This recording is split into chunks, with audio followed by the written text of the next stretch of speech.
Hello friends, welcome to this e-medical classes. Today we will discuss regarding antenatal care. Antenatal care क्या होती है?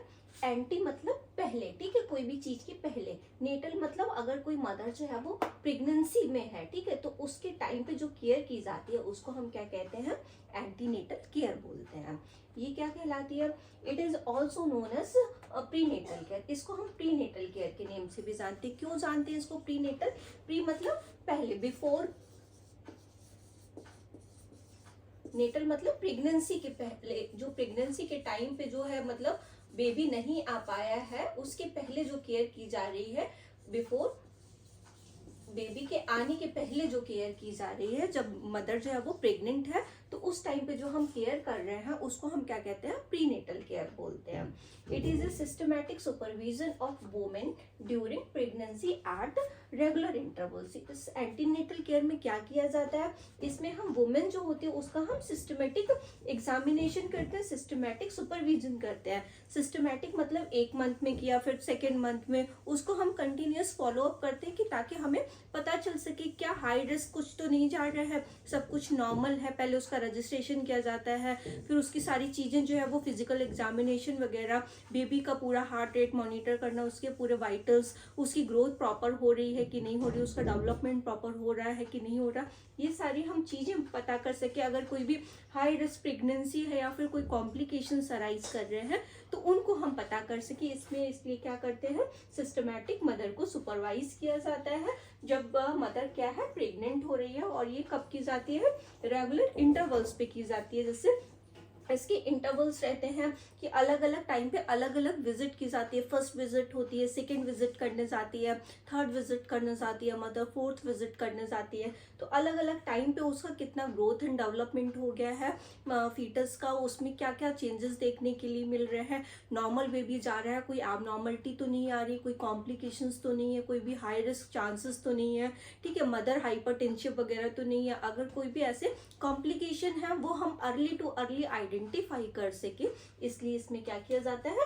Regular intervals पे क्या करते हैं? हम मदर को पूरा उसको सिस्टमेटिक वे में हम क्या करते हैं? पूरा सुपरवाइज करते हैं ताकि हम उसके बारे में सारी चीजें पता कर सके। तो इसमें कुछ विजिट्स की जाती हैं जब मदर प्रेग्नेंट होती है। तो ड्यूरिंग जब एंटीनेटल पीरियड चल रहा है तो उस टाइम पे कौन कौन सी विजिट की जाएंगी और वो किस किस टाइम पे होती हैं? तो ये जो विजिट रिकमेंड की है, ये 4 विजिट रिकमेंड करता है हमारा WHO, वर्ल्ड हेल्थ ऑर्गेनाइजेशन जो है वो हमारा, उसने क्या किया है? 4 विजिट इसके लिए एंटीनेटल केयर के लिए रिकमेंड की है। तो इसमें कौन कौन सी आती है? फर्स्ट विजिट आती है जो कि हमें 12 to 16 वीक पे, या फिर हम कह सकते हैं कि जैसे ही हमें अर्ली टू अर्ली पता चला कि प्रेग्नेंट है मदर, तो उसमें अर्ली टू अर्ली हमें करवानी होती है ये विजिट। तो इसमें जो है वो समथिंग, ये अगर हम इसका एक्सपेक्टेड टाइम लेके चलें तो ये 12 to 16 वीक में या एज अर्ली एज पॉसिबल जब मदर को पता चलता है तो इसमें ये विजिट जो है वो कराती है। नेक्स्ट विजिट होती है जो कि सेकेंड टाइम पे होती है। सेकेंड टाइम पे जो ये विजिट होगी, ये समथिंग 24 से लेके 28 वीक तक ये विजिट की जाती है। इसमें पूरा उसका ग्रोथ डेवलपमेंट, उसका हाई रिस्क कॉम्प्लिकेशंस वगैरह इसमें देखे जाते हैं। नेक्स्ट वन है थर्ड विजिट जो कि 32 वीक में की जाती है। इसमें भी उसका पूरा एग्जामिनेशन किया जाता है कि कितना जो है वो बेबी का ग्रोथ एंड डेवलपमेंट प्रॉपर हुआ है, कोई हाई रिस्क के चांसेस तो नहीं है, उसकी सारी चीजें वाइटल्स वगैरह नॉर्मल जा रहे हैं कि नहीं जा रहे हैं, पूरा उसका रेगुलर एग्जामिनेशन किया जाता है। नेक्स्ट वन फोर्थ विजिट की जाती है, समथिंग 36 वीक के उसमें होती है। तो इसमें पूरा उसका इंगेजमेंट वगैरह, और जो बेबी का है फीटल का इंगेजमेंट पैल्विक कैविटी में कैसा हुआ है, कौन से पोजीशन में है बेबी, सारा कुछ इन सारी विजिट्स में देखा जाता है। इसका पोजीशन सारा, उसका कौन से उसमें पोजीशन में है, क्या उसकी कोई कॉम्प्लिकेशंस तो नहीं है, कोई हाई रिस्क प्रेगनेंसी तो नहीं है, कुछ ऐसा तो नहीं है जो हमें पता कर सके, ठीक है। तो उसमें पूरा उसका डेटा जो है वो कंप्लीट किया जाता है, उसमें पूरा उसका एग्जामिनेशन करते हैं। जो ये अगर हम नॉर्मल ही विजिट देखेंगे तो हमारी थी WHO के अकॉर्डिंग। अगर हम इसके नॉर्मल विजिट देखें तो मैक्स टू मैक्स जो है वो कितनी विजिट की जाती है? 13 विजिट समथिंग जो है वो मदर कर सकती है एंटीनेटल विजिट अपने डॉक्टर को जाके, जो भी उसकी जो वो है ऑब्स्टेट्रिशियन, उसको जाके समथिंग 13 टाइम्स दिखा सकती है। जो ये 13 विजिट्स की जाती है जो है वो फर्स्ट से लेके 7 मंथ तक ये समथिंग 1 विजिट ईच मंथ की जाती है। क्या होगा? 1 मंथ में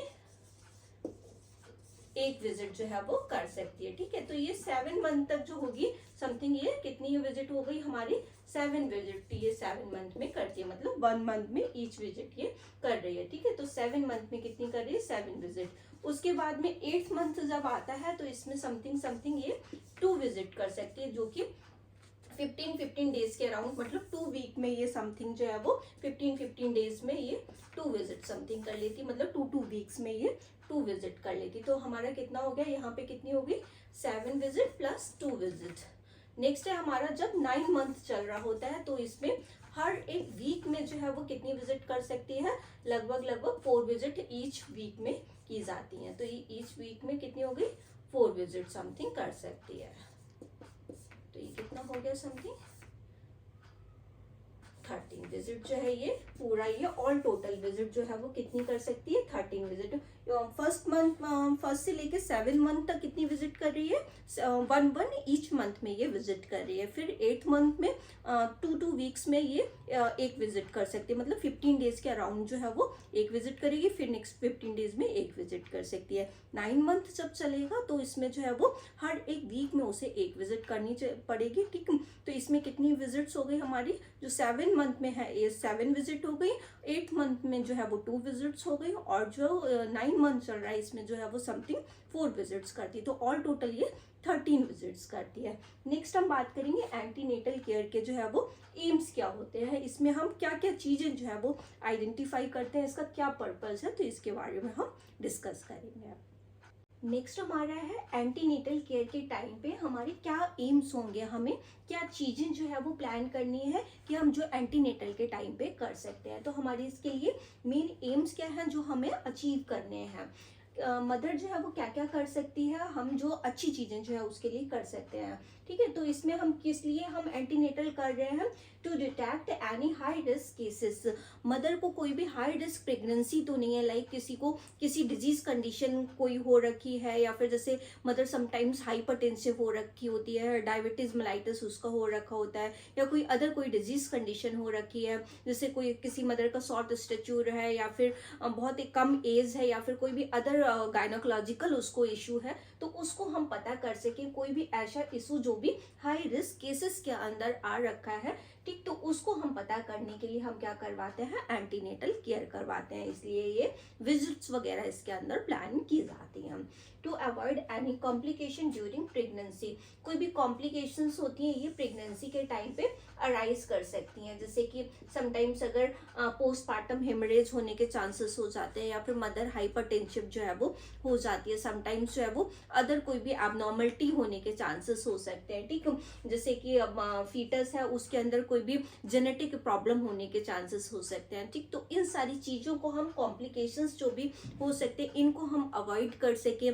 मदर की कोई भी डिजीज कंडीशन की वजह से, हाई रिस्क वगैरह की वजह से कोई कॉम्प्लिकेशंस अराइज कर सकते हैं, समटाइम्स बीपी रेज होने की वजह से कॉम्प्लिकेशंस अराइज कर सकते हैं, उसके डायबिटीज होने की वजह से जेस्टेशनल डायबिटीज वगैरह उसको हो सकती है। तो बहुत सारे इसकी वजह से जो है वो सर्टेन कॉम्प्लिकेशंस हो सकते हैं, तो इनको हम अवॉइड कर सके, इसलिए हम क्या करते हैं एंटीनेटल केयर करते हैं, ताकि हम पता कर सके कि कोई कॉम्प्लिकेशंस तो नहीं है मदर को, जिससे फीटल को कुछ भी हो सके, या फिर कोई भी हाई रिस्क प्रेगनेंसी तो नहीं है जिससे फीटस को कुछ हो सके। ठीक है, तो मदर और बेबी दोनों हेल्दी वेल्दी रहे, इसलिए हम क्या करते हैं एंटीनेटल केयर करते हैं।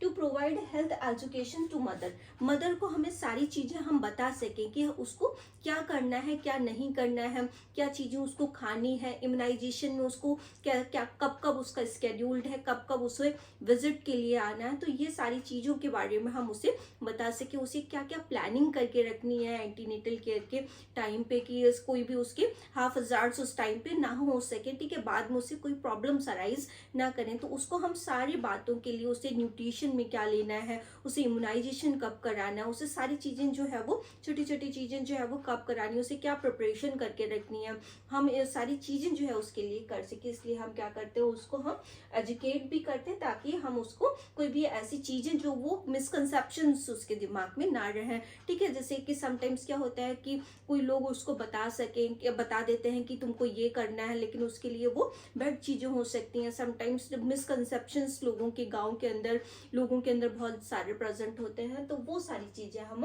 अवॉइड कर सकें और मदर को हेल्थ के रिगार्डिंग उसको एजुकेशन प्रोवाइड कर सके कि उसे क्या करना है, क्या नहीं करना है। इसलिए हम क्या करते हैं, एंटीनेटल केयर करते हैं to maintain health during pregnancy. उसकी हेल्थ जो है वो अच्छी रहे, सारा चीज़ें उसका एज पर द, जितना उसका वेट पर ट्राइमेस्टर गेन होना चाहिए उतना उसका वेट गेन हो, उसको प्रॉपर हेल्दी वेल्दी जो मदर और फीटस दोनों रहें, ठीक है, जिसकी वजह से हमें उसकी पूरी हेल्थ उसकी मॉनिटर करने के लिए उसके वाइटल साइंस हम मॉनिटर कर सके, कोई भी कॉम्प्लिकेशंस को हम मॉनिटर कर सके। इसलिए हम क्या करते हैं, एंटीनेटल केयर प्रोवाइड करते हैं।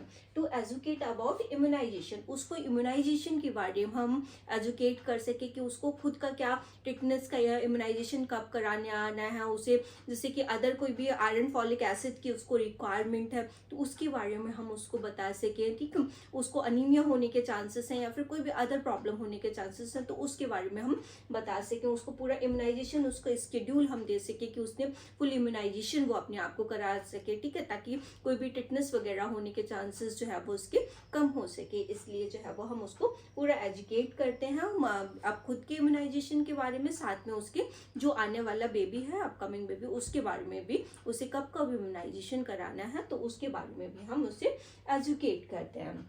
नेक्स्ट वन है to reduce IMR and MMR। हम इन्फेंट मोर्टेलिटी रेट को कम कर सके और मैटरनल मोर्टेलिटी रेट को भी हम कम कर सके। जैसे क्या हो रहा है, इंस्टीट्यूशनल डिलीवरीज नहीं लोग कराते हैं, लोग घर में ही डायाज वगैरह से या किसी को भी बुला के घर में ही डिलीवरी कंडक्ट कर लेते हैं, तो इसकी वजह से बहुत ज़्यादा cases sometimes high risk pregnancy के रहते हैं और कोई भी कॉम्प्लिकेशंस इस टाइम पे अराइज कर सकती है। तो इन्फेंट मोर्टेलिटी रेट कम किया जा सके और मैटरनल मोर्टेलिटी रेट कम किया जा सके, इसलिए भी हम क्या करते हैं, एंटीनेटल केयर करते हैं।